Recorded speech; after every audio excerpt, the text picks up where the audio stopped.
Adobe Photoshop CC adalah aplikasi yang dapat dijalankan di berbagai macam platform, seperti desktop dan mobile, saling terhubung satu sama lain dan membuat aset yang berada di dalam satu penyimpanan.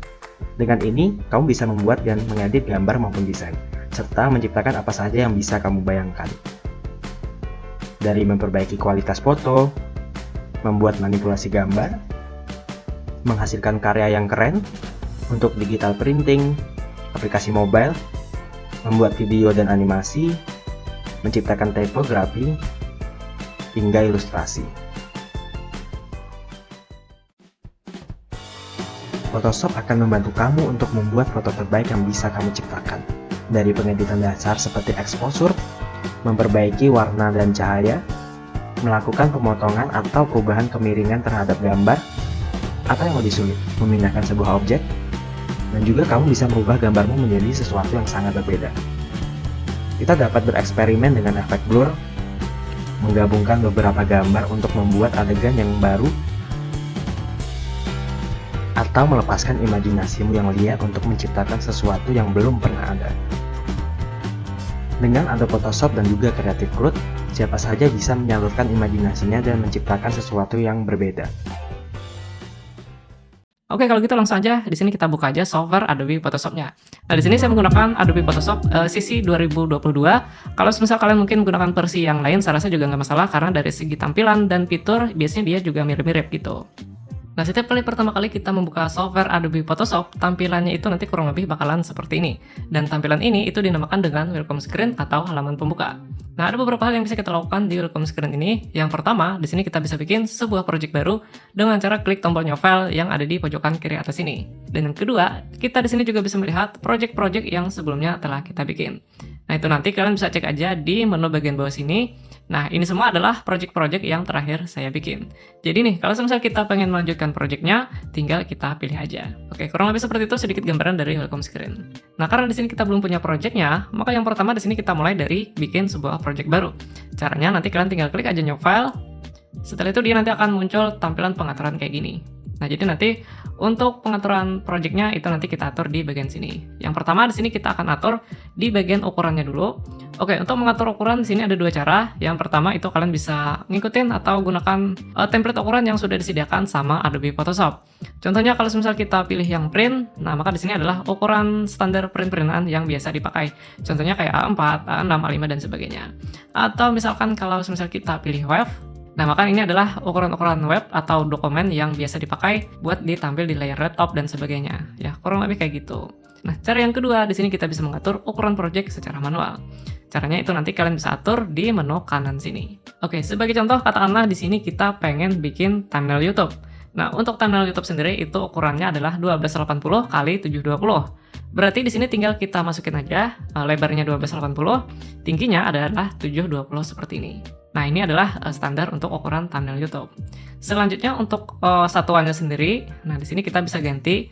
Nah, selain pixel sebenarnya masih ada beberapa satuan lagi yang bisa kita pakai. Ya, misalkan di sini ada cm maupun mm. Nah, cuman untuk cm dan mm ini itu nanti bakal kepakai kalau misal nanti kalian mau bikin desain misalkan kayak bikin spanduk, bikin poster atau mau cetak foto, nah itu nanti bakal kepakai untuk satuan yang cm maupun mm.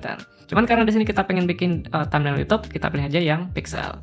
Nah, berikutnya di sini ada orientation. Kalau orientation ini fungsinya untuk mengatur orientasi dari dokumen kita, apakah mau vertikal atau horizontal. Karena di sini kita pengen bikin thumbnail YouTube, berarti kita pilih aja yang lebarnya ke samping kayak gini.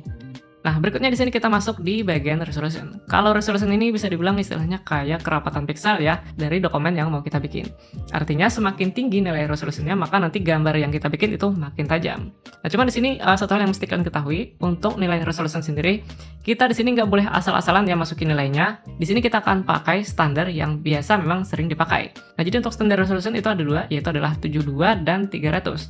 Bedanya apa? Jadi bedanya, nah kalau 72 itu nanti kalau misal dokumen atau desain yang mau kita bikin di Photoshop ini, itu peruntukannya nanti khusus tampil di layar aja, misalkan layar HP, layar laptop, layar komputer dan sebagainya, intinya khusus tampil di layar aja. Contohnya misalkan kita mau bikin thumbnail YouTube, kita mau bikin logo, kita mau bikin banner website dan sebagainya, itu kan khusus buat tampil di layar aja. Nah, sedangkan kalau 300 itu nanti kalau misal dokumen atau desain yang mau kita bikin itu peruntukannya buat dicetak. Contohnya misalkan kita mau bikin spanduk, kita mau bikin poster, kita mau cetak foto dan sebagainya, maka nanti resolusinya kita pilih yang 300. Nah, kalau misalnya teman tanya, bisa nggak sih resolusi 72 itu kita pakai buat dicetak? Jawabannya bisa banget, cuman nanti untuk hasil cetakannya memang tidak akan setajam kalau misal kita menggunakan yang 300. Nah, begitu pula sebaliknya, bisa nggak sih kita menggunakan resolusi 300 tapi peruntukannya buat tampil di layar aja? Jawabannya juga bisa banget. Nah, cuman nanti semakin tinggi nilai resolusinya, maka nanti ukuran gambarnya juga makin besar gitu. Nah, biar lebih enak, makanya di sini kita pakai standar yang biasa memang sering dipakai gitu, yaitu 72 dan 300.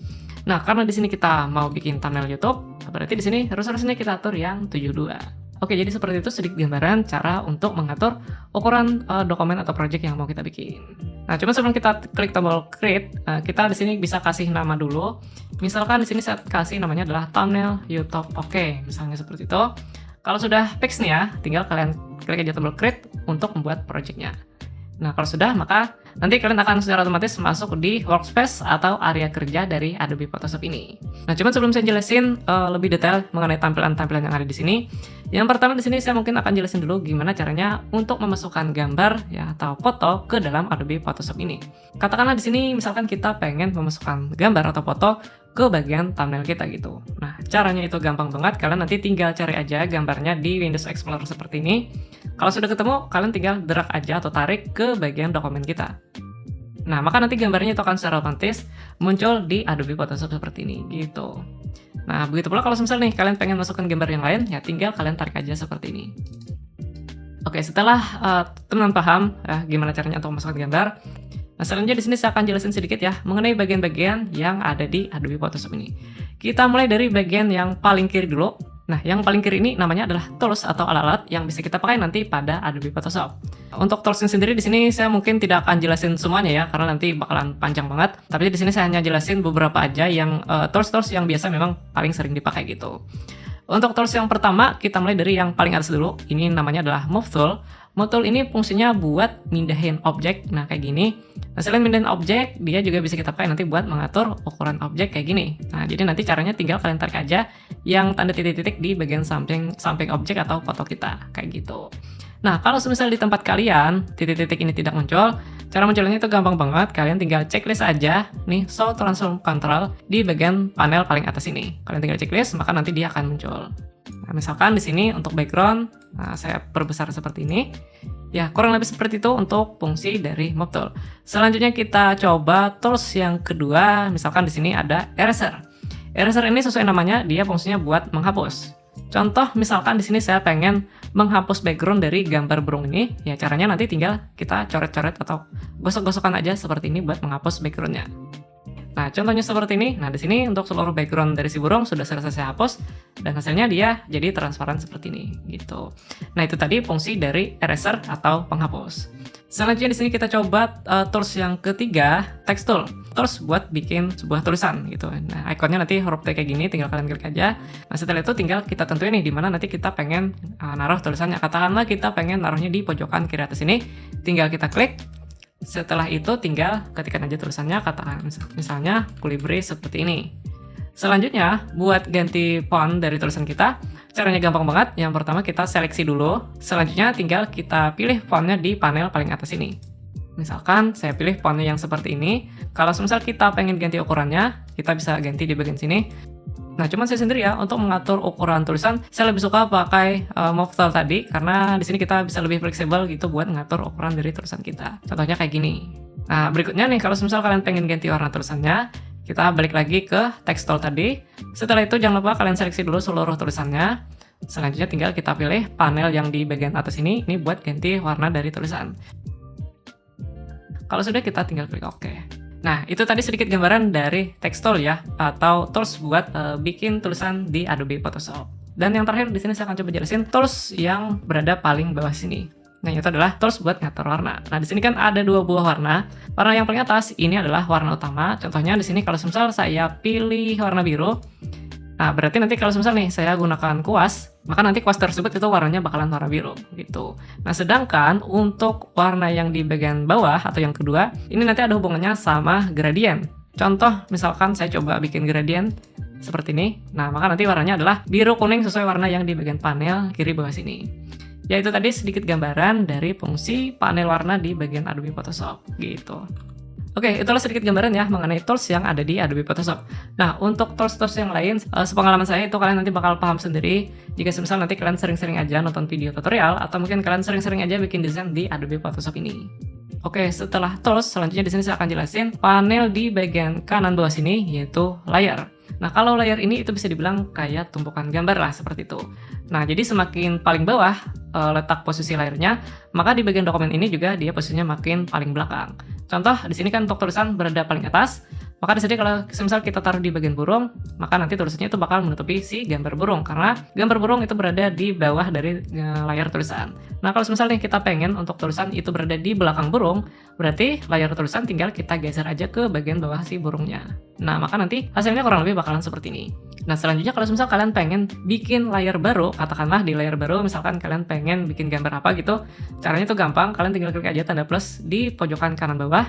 Ini untuk bikin layar baru. Nah, kalau sudah kita klik, maka nanti dia akan muncul layar kosong seperti ini. Nah, jadi di layar kosong itu nanti kita bisa bikin gambar. Katakanlah misalkan kita di sini pengen bikin coret-coretan kayak gini nih. Kita bikinnya terpisah supaya nanti tidak mengganggu gambar utamanya. Nah, kalau semisal kita pengen menghapus layarnya, kalian nanti tinggal klik aja icon bak sampah yang ada di sampingnya tadi. Klik yes, maka layarnya akan terhapus. Oke, kurang lebih seperti itu sedikit gambaran dari layar.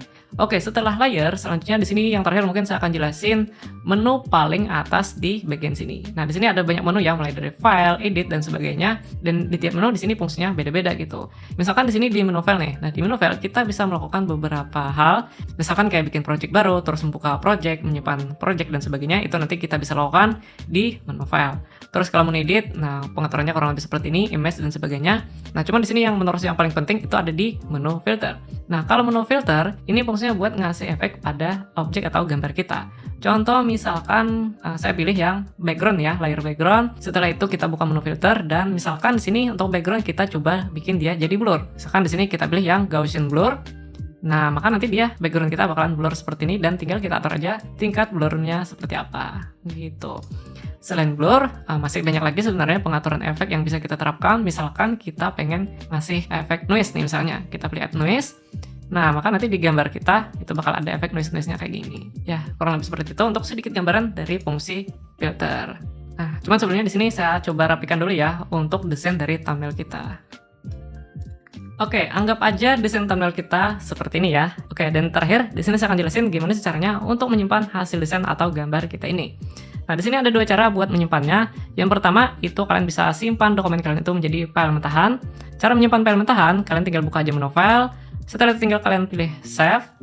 Nah, kalau misalkan muncul tampilan seperti ini, kalian pilih aja on your computer. Nah, setelah itu tinggal kalian tentuin di mana nanti kalian pengen naruh file mentahannya tadi. Terus di sini kita bisa kasih nama, misalkan thumbnail mentahan kayak gini. Nah, untuk format mentahan, di sini kita pilih yang Photoshop atau yang .psd kayak gini. Jadi ini adalah format mentahan dari Adobe Photoshop. Kalau sudah, tinggal kita klik save.